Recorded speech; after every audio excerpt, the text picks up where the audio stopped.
So I ended up buying things that I didn't need because I was too embarrassed to admit that that's what I went there for.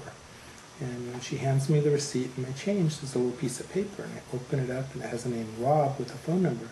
And I go to ask, and she, I give you the name, you do the work. I call this guy up and it's like, hi, this is Richard Jarel, and oh, you're the puppeteer. And it's like, you know what? I'll be Moses if you want. I'll be anyone. Just hire me. Do, you know, whatever. It's like, yeah, I'm the puppeteer. It's like I had no idea what he was talking about. It's like, well, can you come in? And it's like, yeah. It's like, tomorrow? It's like, yeah. It's like, 9 o'clock? Yeah. Okay, I'll be there.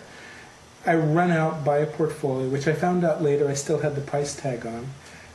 I got totally dressed up in corduroys with little, you know, just the total nerd, geek, college student job interview look.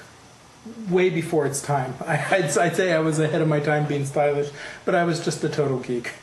And I walk into this place. Actually, even before I got to the place, I'm outside the door, and it's kind of this rundown. This is not Hollywood. This is, you know, there's some guy out front with this dirty T-shirt, Marlboro stuck up his sleeve, unkept goatee. And he's scrubbing this mold on his knees in the concrete, and he looks up at me and he goes, "Rob, fresh meat." It's like, oh God, no.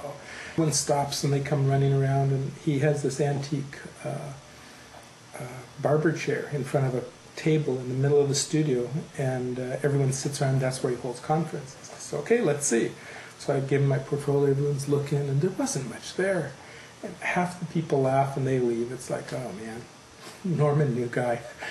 And guy goes, okay, this is what we got. And he pulls out this sculpture of this alien bird, vulture kind of a thing, and goes, this is the bad guy's pet. And he sits on his shoulder, and he has to be able to move its neck, totally articulated, mouth needs to move, eyes, the whole thing.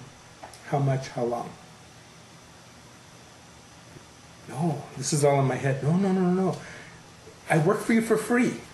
I see what other people are doing. I'm an intelligent man. I can do this. You know, it's like, I've never done a bit in my life. And I'm looking at this, and he adds, it has to be operated from underneath the floor. It's going to sit on the guy's shoulder. You'll be 8 feet below, and there's going to be a TV monitor so you can watch what's going on up there from down below.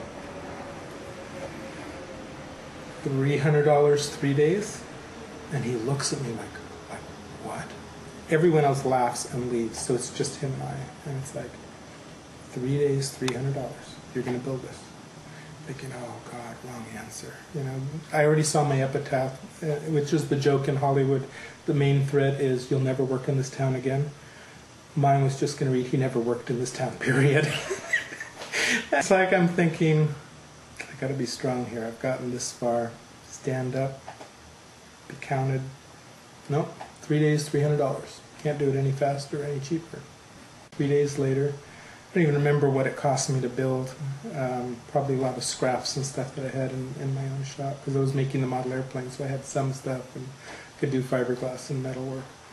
And I was, let's say, a little intimidated or insecure because I had a paper trash bag over the top end of it on this long 8-foot pole with the handles below. And I'm walking up towards the studio, the roll-up door is open, and everyone is laughing hysterically. It's like, this has got to be good. He's got it in a trash bag.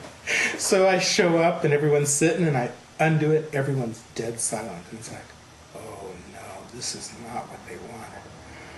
Oh my God. It's like, no, wait, watch, look. See, you do the handle, and the thing works, and I got this thing fully articulated. It's still in my portfolio today, not just for sentimental reasons. And the guy gets out of his chair, grabs him by the arm, yanks me into his office, and goes, what are you doing?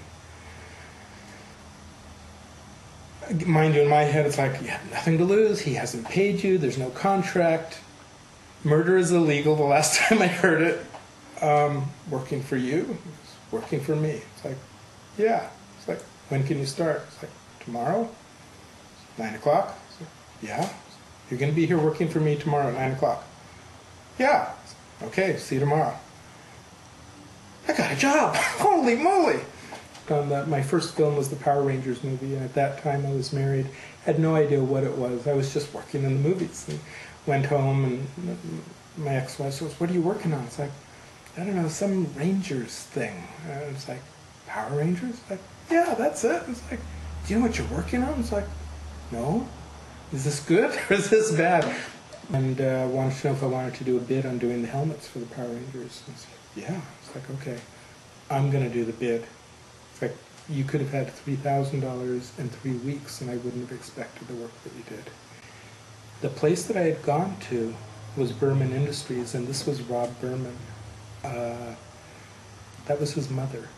And she had seen me come in over the last 6 months to a year doing all this work and figured that I was already in the industry and I wasn't talking about what I was working on because it was confidential. But the caliber I was working at, she figured I was just like everyone else that comes in with problems or with solutions. And I figured since I had problems, I was earmarked as non-professional, whatever. And when she found me looking for work, not even knowing what was going on, she put 2 and 2 together, and she wanted her son to get me.